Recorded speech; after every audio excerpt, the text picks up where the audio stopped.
اللہ کے نام سے شروع کرتا ہوں جو بہت مہربان نہایت رحم والا ہے۔ معزز سامعین کرام، السلام علیکم۔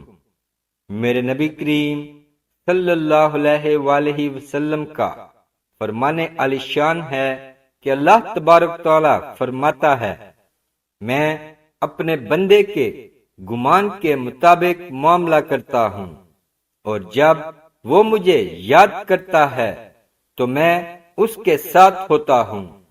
پس اگر وہ مجھے جماعت میں یاد کرے تو میں اسے اس سے بہتر جماعت میں یاد کرتا ہوں، اور اگر وہ مجھے دل میں یاد کرے میں بھی اس کو اکیلا یاد کرتا ہوں۔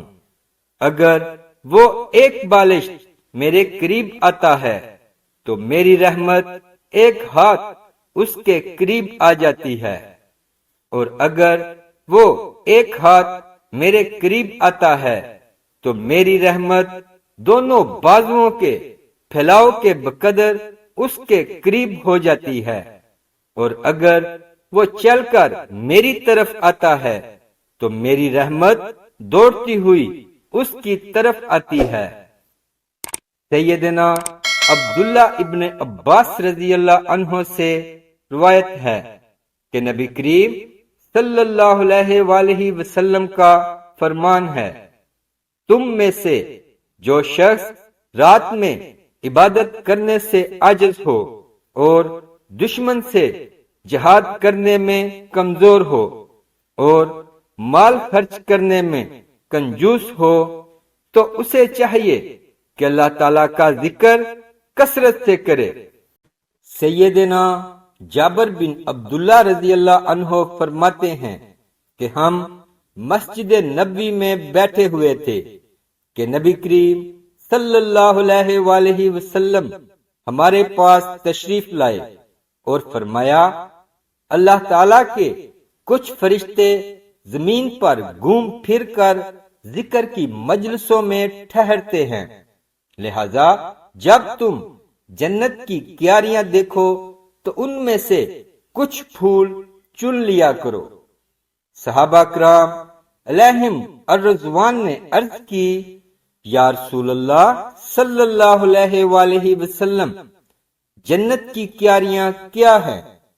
فرمایا، ذکر کی مجالس، صبح و شام اللہ عز و جل کے ذکر میں مشغول رہو، اور جو شخص اللہ تعالیٰ کے نزدیک اپنا مرتبہ جاننا چاہے تو وہ دیکھے کہ اس کے نزدیک اللہ عز و جل کا مرتبہ کیا ہے، کیونکہ اللہ عز و جل بندے کو اسی مرتبے میں رکھتا ہے جتنی بندے نے اللہ تعالیٰ کی یاد کو اپنے دل میں جگہ دی۔ سیدنا عبداللہ بن بصر رضی اللہ عنہ فرماتے ہیں کہ ایک شخص نے نبی کریم صلی اللہ علیہ وآلہ وسلم کی بارگاہ میں حاضر ہو کر عرض کی، یا رسول اللہ صلی اللہ علیہ وآلہ وسلم، اسلام کے احکام مجھ پر کثیر ہو گئے ہیں، لہذا آپ صلی اللہ علیہ وآلہ وسلم مجھے ایسی چیز کا حکم دیجئے جسے میں خود پر لازم کر لوں۔ تو آپ صلی اللہ علیہ وآلہ وسلم نے ارشاد فرمایا، تمہاری زبان ہر وقت اللہ عز و جل کے ذکر سے تر رہے۔ میرے نبی کریم صلی اللہ علیہ وآلہ وسلم نے ارشاد فرمایا، زمین کے حصے روزانہ ایک دوسرے کو مخاطب کر کے کہتے ہیں، اے میرے پڑوسی، کیا آج تجھ پر کسی اللہ کا ذکر کرنے والے کا گزر ہوا؟ پیارے دوستو، جب فرشتے مجالس ذکر سے اٹھتے ہیں تو اللہ تعالیٰ فرماتا ہے، اے میرے فرشتوں، تم کہاں گئے تھے؟ حالانکہ وہ خوب جانتا ہے۔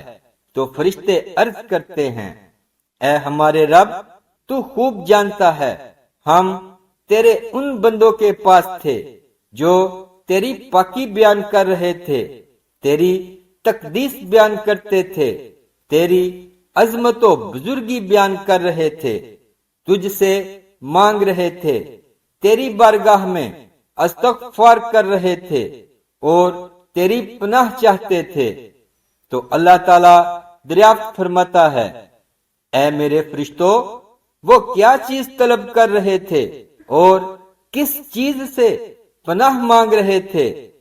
تو فرشتے عرض کرتے ہیں، اے ہمارے رب، تو خوب جاننے والا ہے۔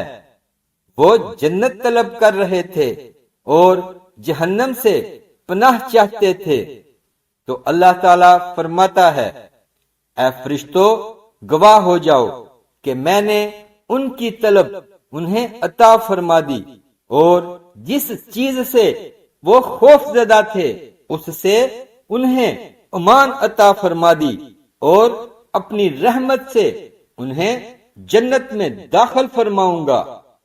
میرے نبی کریم صلی اللہ علیہ وآلہ وسلم کا فرمان عالی شان ہے کہ اللہ تبارک و تعالی فرماتا ہے، اے میرے بندے، تو ایک گھڑی صبح اور ایک گھڑی شام میرا ذکر کر، میں ان دونوں کے درمیان تجھے کفایت کروں گا۔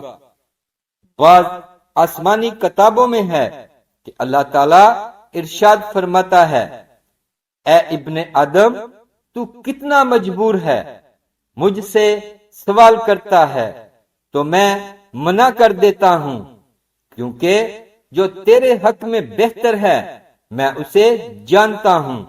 پھر تو میری بارگاہ میں گڑ گڑا کر سوال کرتا ہے تو میں تجھ پر اپنی رحمت اور کرم سے عنایت فرماتا ہوں اور تجھے تیرا سوال عطا فرماتا ہوں۔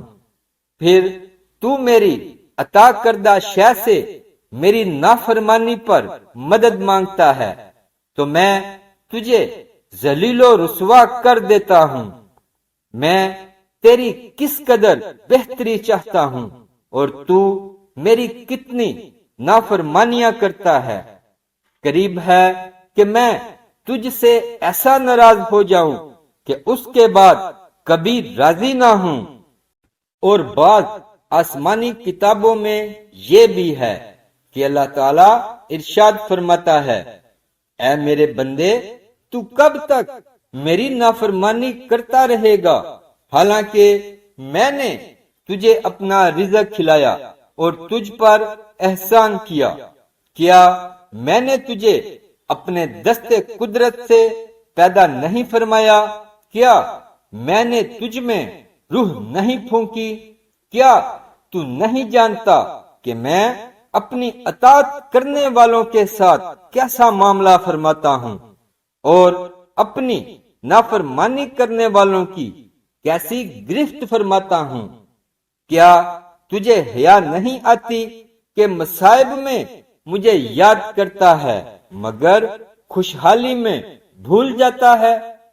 نفسانی خواہشات نے تیری چشم بصیرت کو اندھا کر دیا ہے، تو کب تک سستی کرے گا؟ اگر تو اپنے گناہ سے توبہ کرے گا تو میں تجھے اپنی امان عطا فرماؤں گا۔ ایسے گھر کو چھوڑ دے جس کی صفائی حقیقت میں میلی ہے اور اس کی امیدیں جھوٹی ہیں۔ تو نے میرے قرب کو گھٹیا لوگوں کے ہاتھوں بیچ دیا، حالانکہ میرا کوئی شریک نہیں۔ تیرے پاس اس وقت کیا جواب ہوگا جب تیرے اعضاء تیرے خلاف گواہی دیں گے، جسے تو سنے گا اور دیکھے گا۔ قرآن مجید میں ارشاد باری تعالی ہے، جس دن ہر جان نے جو بھلا کام کیا حاضر پائے گی۔ پیارے دوستو، دین کی بات کو پھیلانا اور دوسروں تک پہنچانا بھی ایک صدقہ جاریہ ہے۔ اگر بات اچھی لگی ہو تو لائک کر دیں اور اپنے دوست احباب کے ساتھ شیئر ضرور کریں۔ اسلامک ویڈیوز کے لیے سبسکرائب کریں اور ساتھ بیل بٹن کو بھی پریس کر دیں۔